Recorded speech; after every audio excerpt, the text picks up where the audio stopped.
राधे राधे मेरे प्यारे भाइयों बहनों माताओं व बंधुओं, संस्कार की बातें चैनल में आपका स्वागत है। बंधुओं, पद्म पुराण की कथा सुनाने जा रही हूँ।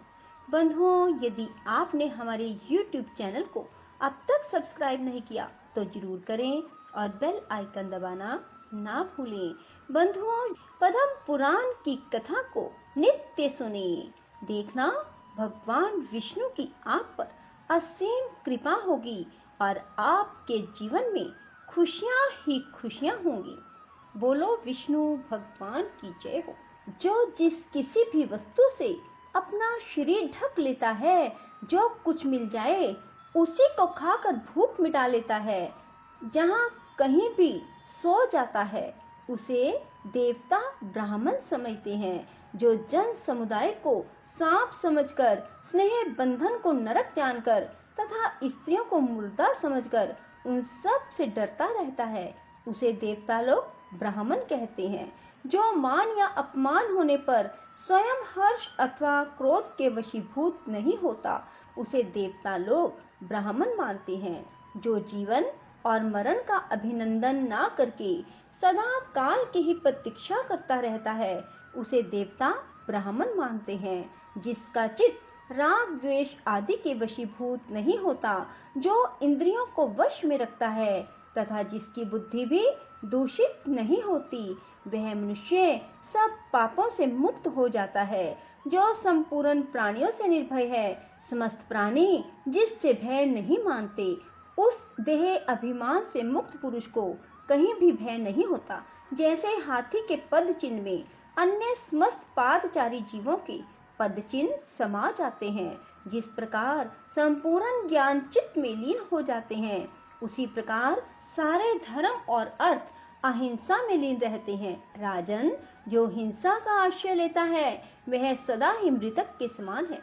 इस प्रकार जो सब के प्रति समान भाव रखता है, भली भांति धैर्य धारण किए रहता है, इंद्रियों को अपने वश में रखता है, संपूर्ण भूतों को त्राण देता है, वह ज्ञानी पुरुष उत्तम गति को प्राप्त होता है। जिसका अंतःकरण उत्तम ज्ञान से परितृप्त है, जिसमें ममता का सर्वथा अभाव है, उस मनीषी पुरुष की मृत्यु नहीं होती, वह अमृतत्व को प्राप्त हो जाता है। ज्ञानी मुनि सब प्रकार की आसक्तियों से मुक्त होकर आकाश की भांति स्थित होता है। जो सब में विष्णु की भावना करने वाला और शांत होता है, उसे ही देवता लोग ब्राह्मण मानते हैं। जिसका जीवन धर्म के लिए, धर्म आत्म संतोष के लिए, दिन रात पुण्य के लिए है, उसे देवता लोग ब्राह्मण समझते हैं। जिसके मन में कोई कामना नहीं होती, जो कर्मों के आरंभ का कोई संकल्प नहीं करता तथा नमस्कार और स्तुति से दूर रहता है, जिसने योग के द्वारा कर्मों को छीन कर दिया है, उसे देवता लोग ब्राह्मण मानते हैं। संपूर्ण प्राणियों को अभय की दक्षिणा देना संसार में समस्त दानों से बढ़कर है। संपूर्ण प्राणियों को अभय की दक्षिणा देना संसार में समस्त दानों से बढ़कर है। जो किसी की निंदा का पात्र नहीं है, जो स्वयं भी दूसरों की निंदा नहीं करता, वही ब्राह्मण परमात्मा का साक्षात कर पाता है। जिसके समस्त पाप नष्ट हो गए हैं, जो इहलोक और परलोक में भी किसी वस्तु को पाने की इच्छा नहीं करता, जिसका मोह दूर हो गया है, जो मिट्टी के ढेले और स्वर्ण को समान दृष्टि से देखता है, जिसने रोष को त्याग दिया है, जो निंदा स्तुति और प्रिय अप्रिय से रहित होकर सदा उदासीन की भांति विचरता रहता है, वही वास्तव में सन्यासी है। भीष्म जी ने कहा, ब्राह्मण, आपके मुख से यह सब प्रसंग मैंने सुना। अब पुष्कर क्षेत्र में जो ब्रह्मा जी का यज्ञ हुआ था, उसका वृतांत सुनाइए, क्योंकि इसका श्रवण करने से मेरे शरीर की शुद्धि होगी। कुलसत्य जी ने कहा, राजन, भगवान ब्रह्मा जी पुष्कर क्षेत्र में जब यज्ञ कर रहे थे, उस समय जो जो बातें हुई उन्हें बतलाता हूँ, सुनो। पितामह का यज्ञ आदि कृतयुग में आरंभ हुआ था। उस समय मरीचि, अंगिरा, मैं, पुलह, कर्तु और प्रजापति दक्ष ने ब्रह्मा जी के पास जाकर उनके चरणों में मस्तक झुकाया। धाता, अर्यमा, सविता, वरुण, अंश, भग, इंद्र, विवस्वान, पूषा, त्वष्टा, मित्र और पर्जन्य आदि 12 आदित्य भी वहां उपस्थित हो अपने जाज्वल्यमान तेज से प्रकाशित हो रहे थे। इन देवेश्वरों ने भी पितामह को प्रणाम किया। मृगव्याध, शर्व, महायशस्वी निरति, अजैकपाद, अहिर बुधन ने, पिनाकी, अपराजित, विश्वेश्वर भव, कपर्दी, स्थानु और भगवान भग, ये 11 रुद्र भी उस यज्ञ में उपस्थित थे। दोनों अश्विनी कुमार, 8 वसु, महाबली, मरुदगण, विश्वदेव और साध्य नामक देवता ब्रह्मा जी के सम्मुख हाथ जोड़कर खड़े थे। शेष जी के वंशज वासुकी आदि बड़े बड़े नाग भी विद्यमान थे। ताक्षर्य, अरिष्टनेमी, महाबली गरुड़, वारुणी और आरुणी, ये सभी विंता कुमार वहां पधारे थे। लोकपाल भगवान श्री नारायण ने वहां स्वयं पदार्पण किया और समस्त महर्षियों के साथ लोक गुरु ब्रह्मा जी से कहा, जगतपते, तुम्हारे ही द्वारा इस संपूर्ण संसार का विस्तार हुआ है। तुम्ही ने इसकी सृष्टि की है, इसलिए तुम संपूर्ण लोकों के ईश्वर हो। यहाँ हम लोगों के करने योग्य जो तुम्हारा महान कार्य हो उसे करने की हमें आज्ञा दो। देव ऋषियों के साथ भगवान श्री विष्णु ने ऐसा कहकर देवेश्वर ब्रह्मा जी को नमस्कार किया। ब्रह्मा जी वहां स्थित होकर संपूर्ण दिशाओं को अपने तेज से प्रकाशित कर रहे थे। भगवान श्री विष्णु श्री वत्स चिन्ह से सुशोभित सुंदर स्वर्ण में यज्ञोपवीत से दीप्यमान हो रहे थे।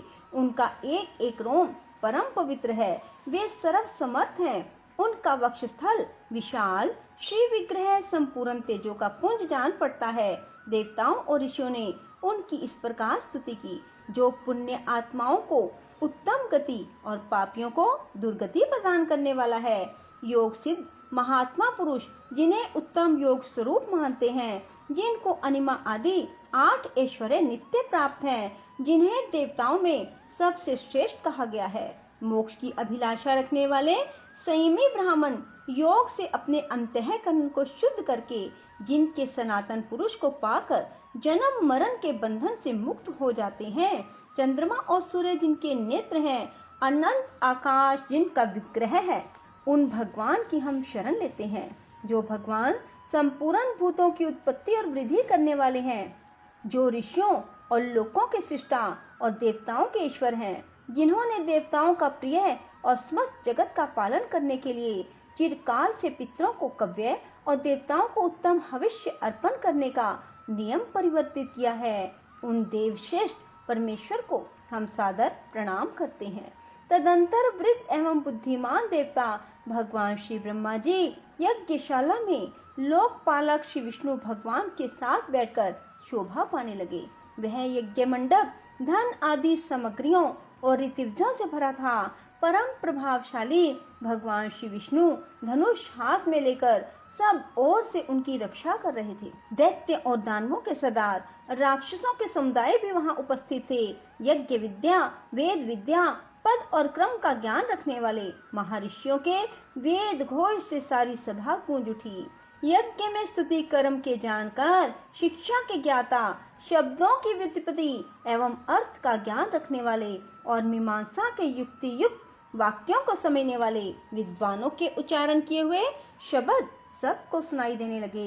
इतिहास और पुराणों के ज्ञाता, नाना प्रकार के विज्ञान को जानते हुए भी मौन रहने वाले संयमी, उत्तम व्रतों का पालन करने वाले विद्वानों ने वहां उपस्थित होकर जप और होम में लगे हुए मुख्य ब्राह्मणों को देखा। देवता और असुरों के गुरु लोक पितामह ब्रह्मा जी उस यज्ञ के भूमि में विराजमान थे।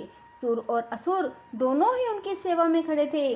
प्रजापति गण दक्ष, वशिष्ठ, पुलह, मृचि, अंगिरा, भृगु, अत्रि, गौतम और नारद, ये सब लोग वहां भगवान ब्रह्मा जी की उपासना करते थे। इनके सिवा अन्य श्रेष्ठ देवियां हरि, कीर्ति, द्युति, प्रभा, धृति, क्षमा, भूति, नीति, विद्या, मति, श्रुति, समृद्धि, कांति, शांति, पुष्टि, क्रिया, नाच गान में कुशल समस्त दिव्य अप्सराएं, संपूर्ण देव माताएं भी ब्रह्मा जी की सेवा में उपस्थित थी। दानवों ने कहा, आपने ही हम लोगों की सृष्टि की है, हमें 3 लोगों का राज्य दिया है, देवताओं से अधिक बलवान बनाया है। पितामह, आपके इस यज्ञ में हम लोग कौन सा कार्य करें? हम स्वयं ही कर्तव्य का निर्णय करने में समर्थ हैं। अदिति के गर्भ से पैदा हुए इन बेचारे देवताओं से क्या काम होगा? ये तो सदा हमारे द्वारा मारे जाते और अपमानित होते रहते हैं। फिर भी आप तो हम सब के पितामह हैं, अतः देवताओं को भी साथ लेकर यज्ञ पूर्ण कीजिए। यज्ञ समाप्त होने पर राज्य लक्ष्मी के विषय में हमारा देवताओं के साथ फिर विरोध होगा, इसमें तनिक भी संदेह नहीं है। किंतु इस समय हम चुपचाप इस यज्ञ को देखेंगे, देवताओं के साथ युद्ध नहीं छेड़ेंगे। बोलो श्री विष्णु भगवान की जय, ब्रह्मा जी की जय। राधे राधे, जय श्री कृष्णा। बंधुओं, यदि आपको हमारी ये कथा पसंद आए तो इसे लाइक करें और शेयर भी जरूर करें। धन्यवाद।